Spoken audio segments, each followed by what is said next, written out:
জয়গুরু। পরম পিতার আতুল শ্রীপাদপদ্মে আমার আভূমি লুণ্ঠিত প্রণাম। আপনাদের আন্তরিক আনন্দিত জয়গুরু। আগামীকাল দোল পূর্ণিমা। এই শুভ দোল পূর্ণিমায় আমরা সবাই ঠাকুরের শ্রীচরণে আবির দিয়ে থাকি।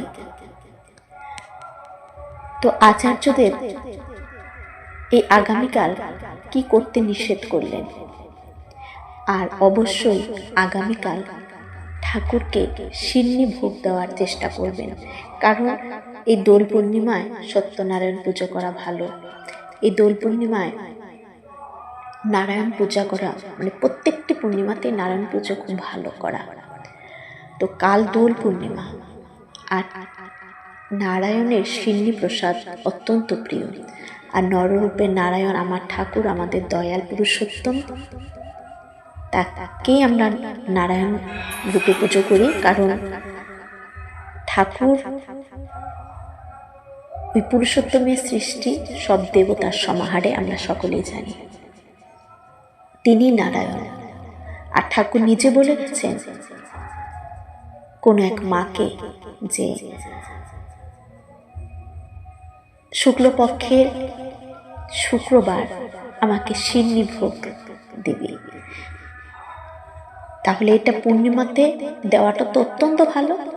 আর শুক্লপক্ষের যে কোনো শুক্রবার যেটা পড়বে সেবারেও আপনারা সিন্নি ভোগ দেবেন। তো আগামীকাল এই দোল পূর্ণিমার এই শুভ দিনে অবশ্যই চেষ্টা করবেন আগামীকাল ঠাকুরকে সিন্নি ভোগ দেওয়ার। আর যেটা করবেন না, আচার্যদেবের নিষেধ, সেটা হচ্ছে আচার্যদেব ঠাকুরের গায়ে কিন্তু আবির দিতে বারণ করেছেন, যেটা আমরা কোনোবারই করা হয় না।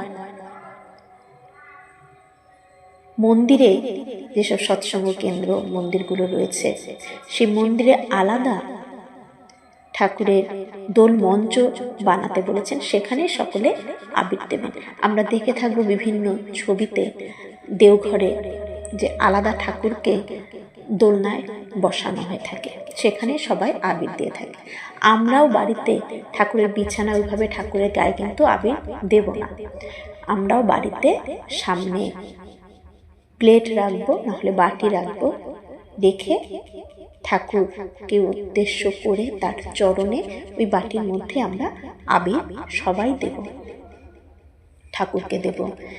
প্রথমে স্নান করে আগে ঠাকুরকে আবির দেওয়া হবে। বাড়ির প্রত্যেকে, ছোট থেকে একদম বৃদ্ধ পর্যন্ত সবাই ঠাকুরকে আবির দেব। তারপর বাড়ির সবাইকে আমরা কাল কিন্তু অবশ্যই সবাইকে আবির দেবেন। জয় গুরু।